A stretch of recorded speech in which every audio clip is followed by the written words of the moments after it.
First time, CNN has interviewed a former member. Fake news. The CNN's recent exclusive interview with who they claim is an ex-police officer in Xinjiang is the latest addition to a propaganda campaign to create a false narrative about Xinjiang. Today, we uncover another common stunt perpetrated by many in the Western media, portraying an unverified account as completely 100% truthful.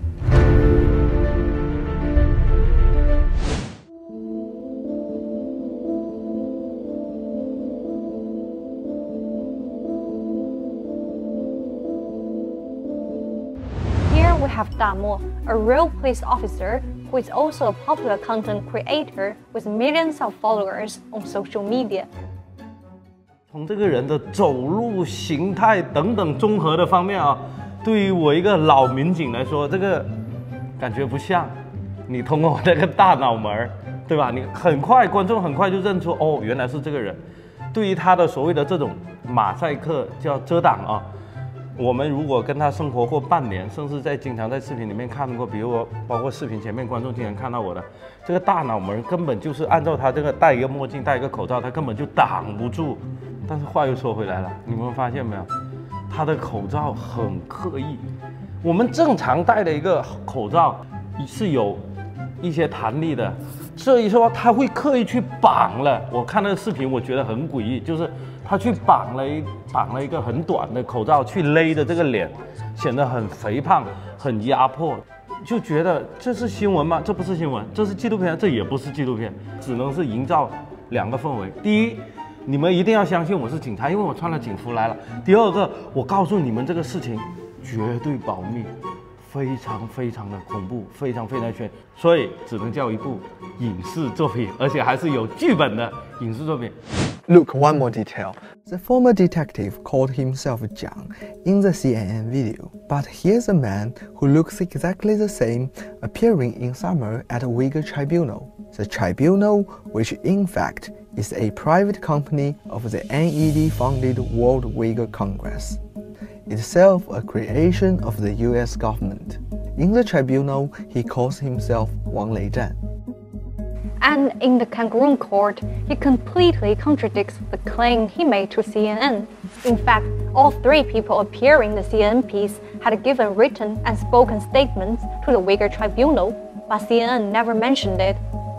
出现这个情况的只有一个，就是导演不一样，剧本不一样，演员还是一样，所以这不叫正常的采访，也不叫采访一个人的经历，而是你要按照我剧本说，这就是翻车了。 怎么看的？就是剧本写烂了呗。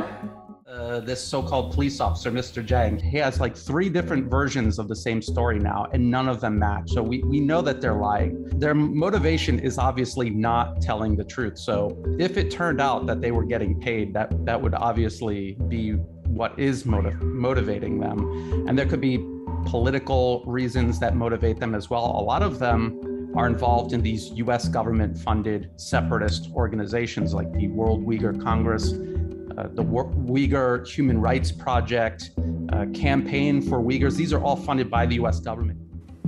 Giving credibility to a witness whose account cannot be verified to fabricate a horrifying story is not a new practice for media outlets like CNN and the BBC. But we've seen this before. We've seen CNN and the rest of the Western media, the BBC, Reuters, AP, AFP, all of them have taken turns doing this. It is very obvious that it's concerted.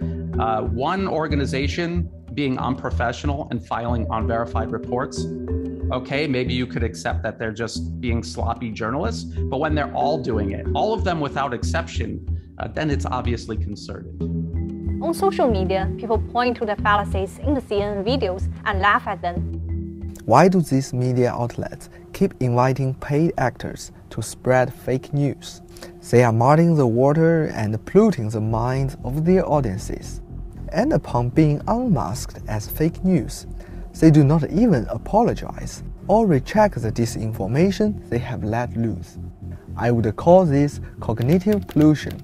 The cognitive pollution chokes people's independent thought and damages honest journalism. They tell these lies They do their damage, and then after the damage is done, we find out, oh, it wasn't true. Like weapons of mass destruction in Iraq ahead of the 2003 invasion, for example. Every attempt to dehumanize ethnic groups in Xinjiang and makes the place look horrifying might sell a story for a profit-hungry news network. But in a world where such tensions can lead to war, this disinformation is playing a dangerous game with real people's lives. Because there's all of this focus on Xinjiang, a lot of companies do not want to hire Uyghur employees. So these are people who can't get jobs now because of these lies. And then what are they going to do if they cannot get jobs? They're going to go back to being unemployed, being impoverished. And these are the conditions that created extremism in Xinjiang to begin with. And this is what the West actually wants to do. They want to hurt the people in Xinjiang that they claim that they're defending. And they want to thrust the region back into instability. This is their goal.